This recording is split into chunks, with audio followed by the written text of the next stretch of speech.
young men are struggling in silence, and it's costing them their future. We're seeing more boys and young men face depression, disconnection, and a quiet sense of not belonging. Suicide rates are higher for young men. Academic performance is dropping, and many are retreating from the community instead of moving towards it. This isn't about blame. It's about understanding what's happening, why it matters, and how we as parents, and especially as mothers, can help our sons navigate a changing world of masculinity. As a mother of a son who is currently navigating his way into manhood, I have witnessed his struggles firsthand. The landscape of masculinity is shifting beneath his feet, a definition that has not yet fully been rewritten as awareness and self-reflection evolve. I see him searching for what strength, confidence, and vulnerability look like today, and how to integrate them into his own identity. And that is why it feels urgent to have this conversation now, so that we can hold space for our boys and young men and provide them with the tools that allow them to grow into men with grace and confidence. Here's the reality.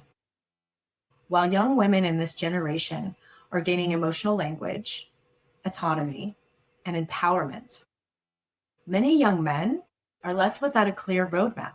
They've inherited a culture that tells them two different stories. The old one, that men must be providers, protectors, stoic, unemotional, leading by example, but not necessarily present or verbal in their interaction. And then there's the new one, that men should be emotionally available, vulnerable, and self-aware. The problem? Nobody gave them tools to make that shift, and that gap is creating an identity crisis. I've asked several men from my generation, the Gen Xers, what their definition of masculinity was. Many drew a blank until I reframed the question, what is it to be a man? The answers were similar: work hard, provide, protect, lead by example. Many commented that their fathers passed this down to them. The difference? They were trying to be more present for their sons with their time and their work. The answer I got from my 35-year-old client was strikingly different. He said that for him, masculinity is layered. At the surface, there's the traditional role of provider, protector, but beneath that is the energy of those roles. He described masculinity as the logical, practical part of himself, but also as a kind of hard nurturing, making the tough decisions, being the disciplinarian when it's needed, and doing what's right, even when it's difficult. He contrasted this with his own upbringing. His biological father was a free spirit, fun, adventurous, kind of a Disneyland dad, but never there for the hard stuff. Later, his stepfather modeled a different kind of masculinity. Dependable, diligent, steady, a man whose word mattered, and who always did what he said.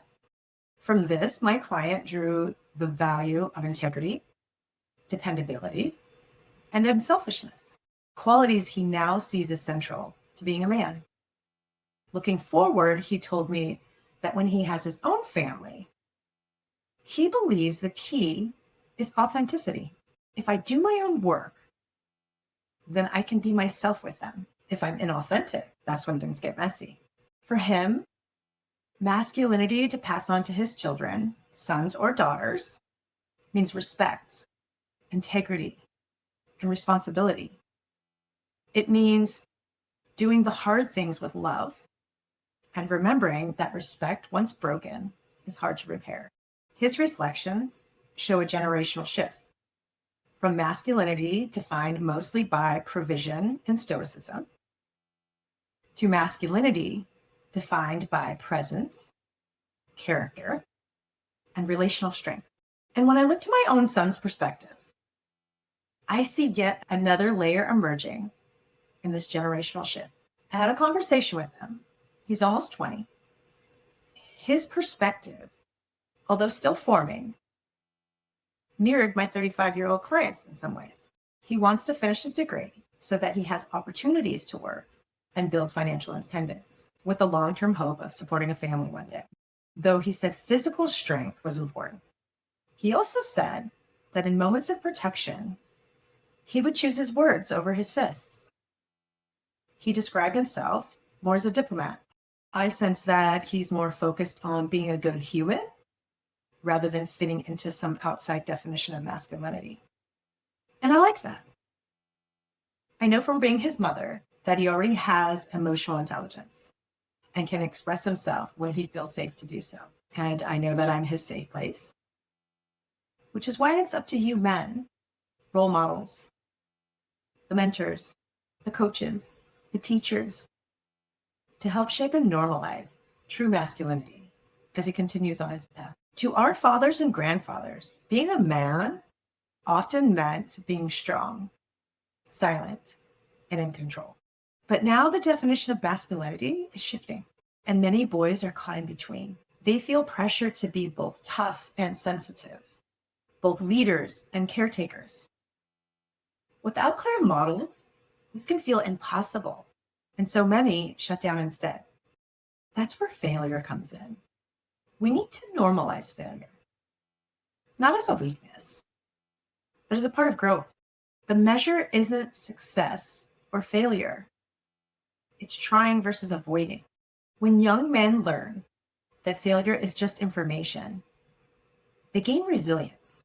Avoidance is what keeps them stuck. Instead of the conversation being about failing, which inherently leans into fear and anxiety about not being enough, perhaps we need to shift the focus to asking, what did you learn? Trial and error is the only way to gain information that fuels personal growth. It encourages self-reflection rather than dependence on external validation or scrutiny. If we champion failure as a tool, our boys will too. A couple of years into my son's hockey journey, around age 12, he was trying out for the local hockey club. He was on the smaller side, and he was on the younger side of this group. At the final tryout, he didn't perform at his best, and he was placed on the B team. And he was devastated. I tried to help him reframe it, pointing out the benefits of being a top player on the lower team. Soon after, the coach asked a group of the stronger players to decide who was going to play defense that season. They all nominated Nate because he was the strongest skater of the bunch. He reluctantly accepted, and I could sense his unease about his new position. We opened up the conversation about this being a growth year for his skill set and his leadership. At the end of that season, he had grown 6 inches. I don't know how, because he's Filipino. He became a force at checking, doubled his speed and power, and most importantly, grew tremendously in confidence as both a player and a person. And his hockey opportunities only got better from there. His takeaway, his what did you learn? What feels like failure at first can be transformation into incredible opportunities for growth if you shift your mindset about how you see failure. As these generational shifts unfold, we also have to consider the larger environment our sons are growing up.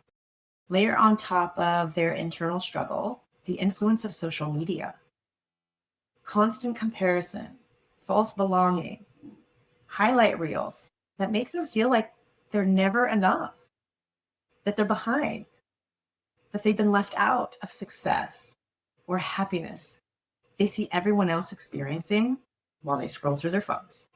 And then add cultural narratives that swing between two extremes, condemning toxic masculinity or dismissing traditional male strengths altogether.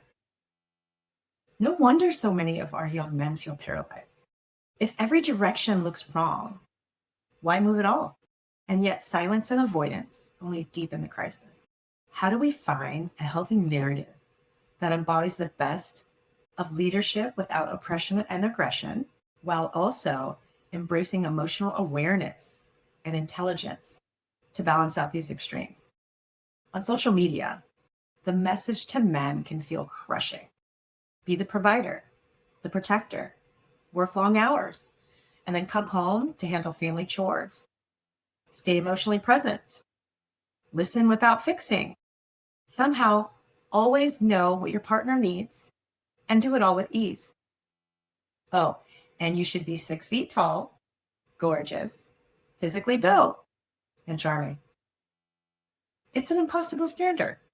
No wonder men are losing ground and shrinking away from society. Now, that doesn't mean that men don't have work to do on the emotional landscape. They do. But we as women, mothers, partners, also need to own the ways we may be contributing to this impossible picture. When we don't do our inner work, we can project unrealistic expectations instead of communicating from a place of clarity and holding space. This co-creation of pressure is part of the landscape that leaves young men paralyzed. And this is where parenting steps in. The cultural and social messages may feel overwhelming, but at home, we still have influence. The way we model, guide, and hold space matters deeply, especially as mothers. To do this, we must do our own work and address our own insecurities of being enough, of being worthy. So our boys can feel our presence and our confidence in them is unwavering. No doubts. Because if we waver in our own self-love and our own self-confidence, they will feel that lack and may project it as us not believing that they are capable. When the truth is, it's our own stuff getting in the way. At home, it means reframing failure, celebrating effort, courage, presence, letting them know it's not always about winning. It's about trying again. That's where resilience is born. And we need to find our own resilience in order to parent conscious, capable young men. The best book I ever read on parenting was The Conscious Parent by Dr. Shefali Salisbury. She encourages parents to do their own inner work, to become whole, so we can parent the unique spirit of the child entrusted to us without projecting our unresolved issues onto them. Every child has their own spirit. And our job is to foster that growth in healthy ways with boundaries appropriate for their age. For teens stepping into manhood, that means giving them a wide berth to find their own way while still holding them accountable to consideration and respect. Back in my day, the curfew was 12 midnight, non-negotiable. It wasn't about what we were up to. It was about respecting my mother's rules. And remember, there were no cell phones or easy ways to check in back then. So you rolled in before curfew or you faced the consequences. Usually grounding. I gave my son the same midnight curfew when he got to be about a junior in high school. He often walked in 10, 15 minutes late. At first, I felt disrespected and would get all worked up. But after pausing and counting to 10, I listened.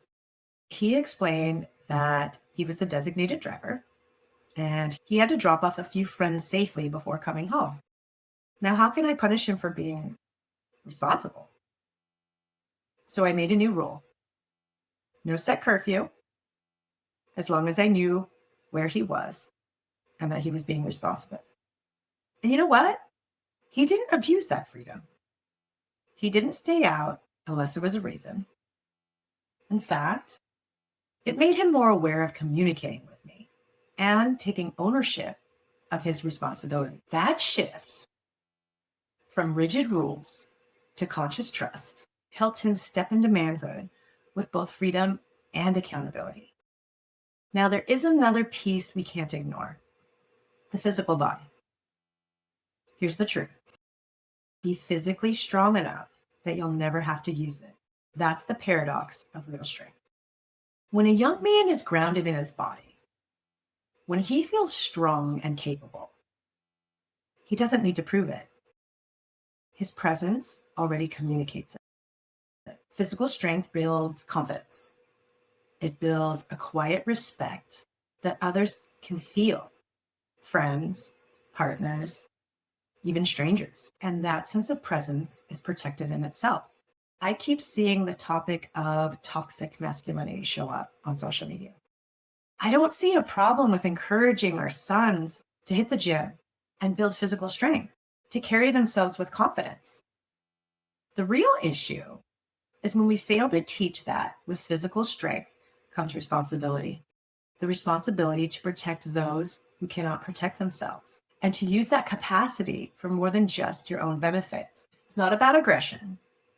It's about capacity. When you're strong enough to protect yourself or someone else, you rarely have to. And that physical grounding supports the emotional and the mental bodies too. Strength in the body, steady strength in the mind.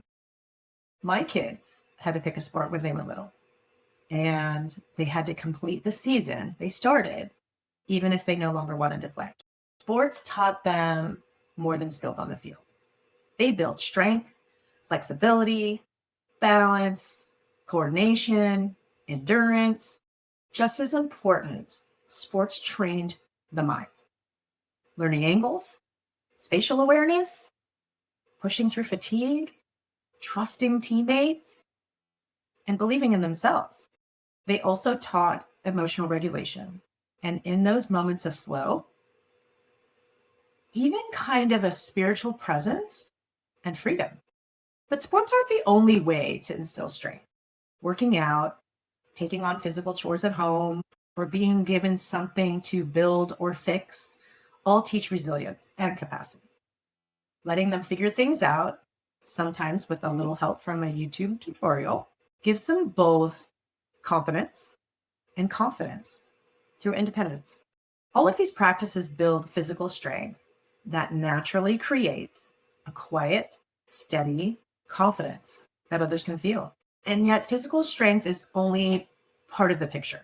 Just as the body steadies the mind, we must also allow space for truth to rise in the heart. That brings us to the next piece, learning how to sit with discomfort and how allowing truth creates the foundation for resilience and peace. The old frameworks don't work anymore, and the new ones are still being built. That reality can be unsettling for parents. There's a kind of grief in watching our sons struggle while we know we can't hand them a clear path forward. It can feel frightening to let go of old rules without having new ones firmly in place. But allowing truth means sitting with that discomfort, letting them fail, letting them learn, and not rushing to remove every obstacle in their path. In doing so, we make room for real inner growth, the development of self-confidence, and ultimately, independence. It doesn't mean that they won't need us or love us. In fact, they will likely share more because they don't feel judgment or correction, just support and the willingness to ask hard questions. Even if we know the answers, allowing them to come to their own resolution fosters mental and emotional strength. And isn't that what we hope for our sons? To be capable and resilient in the face of hard times, to come out of it with that inner wisdom and a deeper knowing of self. They need space to stumble, to try, to discover who they are, not who we tell them to be. I know every mom says, I just want them to be happy. But we don't always realize that happiness is only one emotion in the full spectrum that they'll experience. What I strive for in myself and what I try to pass on to my son is a sense of peace. Peace requires an internal check-in, a foundation of integrity, compassion for self and others, self-respect, and awareness of what's in their highest good and the highest good of all. We model that as mothers. And if we lack our own foundation, how can we help build theirs? I define peace as the baseline of I'm good. Everyone has a general tone. Mine is on the higher end, where I trust that everything will work out as it should. So I encourage my son to feel his emotions, but not attach to them. Let them move through like mist. If we store something in our bodies, they overflow into the rest of the bodies, especially the emotional. Extreme stuffing can even result in physical pain in a region of the body. Our mood and happiness then become slaves to external factors, things outside of ourselves. We give away our control of how we view the world. Allowing the highs and the lows to be felt and then move through restores you to your baseline of peace. This is where we need to redefine happiness. Can our sons truly be happy if they lack the self-confidence that only trial and error can shape? Our generation of parenting often swung toward overprotection, removing stressors we thought that were bad for them. In doing so, we took away the very challenges that builds character. We handed out trophies just for participating instead of teaching the value of losing with grace, or the determination that comes from failing and then working harder. True happiness isn't about constant ease or comfort. It's rooted in resilience, confidence, and peace that comes from knowing you can meet life as it comes. I model peace in my household by pausing whenever I feel an emotion. That emotion can be anywhere on the spectrum, triggered by an external factor, like the dog's eating one of my plants, or sparked by an internal connection, like my son taking out the trash without being asked. Either way, I pause and take a deep breath, letting the emotion, good or bad, move through me. This way, I'm not reacting or overreacting to the stimulus. I don't yell at the animals who only live in the now. And I don't overpraise a chore or make a big deal out of something that simply needs to be done. Instead, I act appropriately for the situation, cleaning up the mess the dogs made without complaint. They are dogs after all. And simply saying thank you to my son. My baseline stays in peace. So what can we actually do? As parents, action starts with listening. Ask questions without right answers. That must be hard. Or what's been on your mind?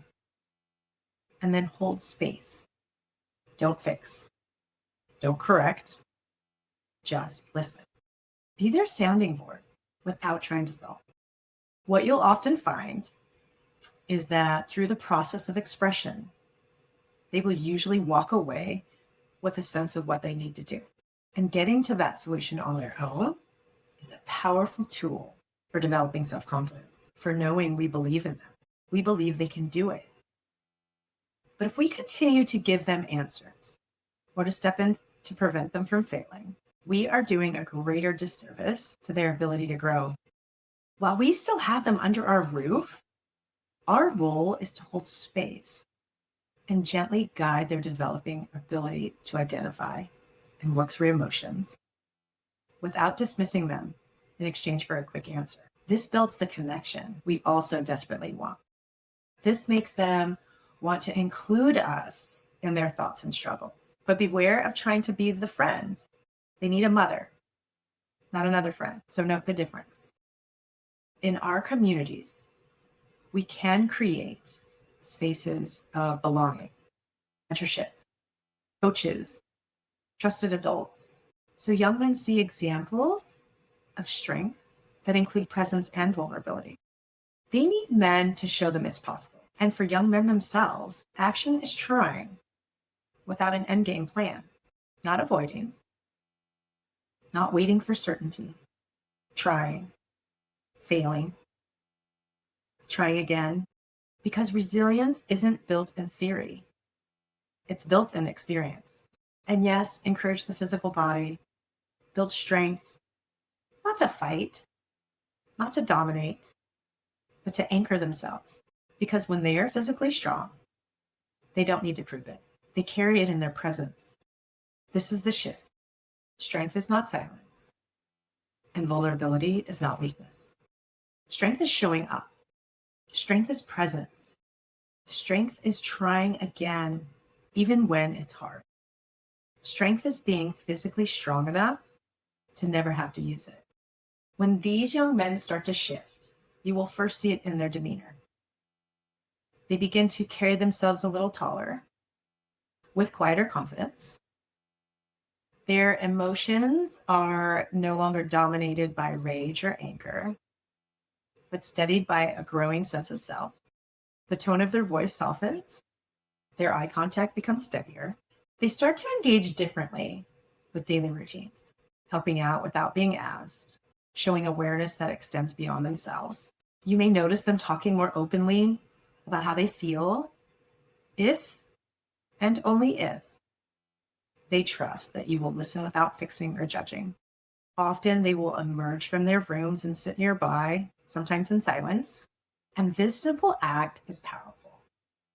It shows they crave your presence as a source of calm, a grounding energy that reassures them they are not alone as they step into this new version of themselves. It's subtle, but unmistakable. Like the first signs of spring. Small changes that signal a deeper transformation is taking root. This is where all four bodies connect. The physical body, building capacity and confidence. The emotional body, how we express or silence what we feel. The mental body, what our sons believe about themselves. And the spiritual body, the sense of purpose, of identity, of belonging to something greater. Our sons don't need us to rescue them. They need us to believe in them, model truth, and hold space while they find their way. The quiet crisis is happening now, and our role as parents matters in this very moment. The conversations we choose to have, the space that we are willing to hold, shape the men our boys will become. So I'll end with your homework. Where can you hold space for truth in your own home this week? In the next episode of this mini-series, I'll be joined by Dr. Nate Balfe for a conversation on the mental health crisis facing young men. Our shift has ended for today, but yours might just be beginning. Stay present, stay in truth, and trust the process.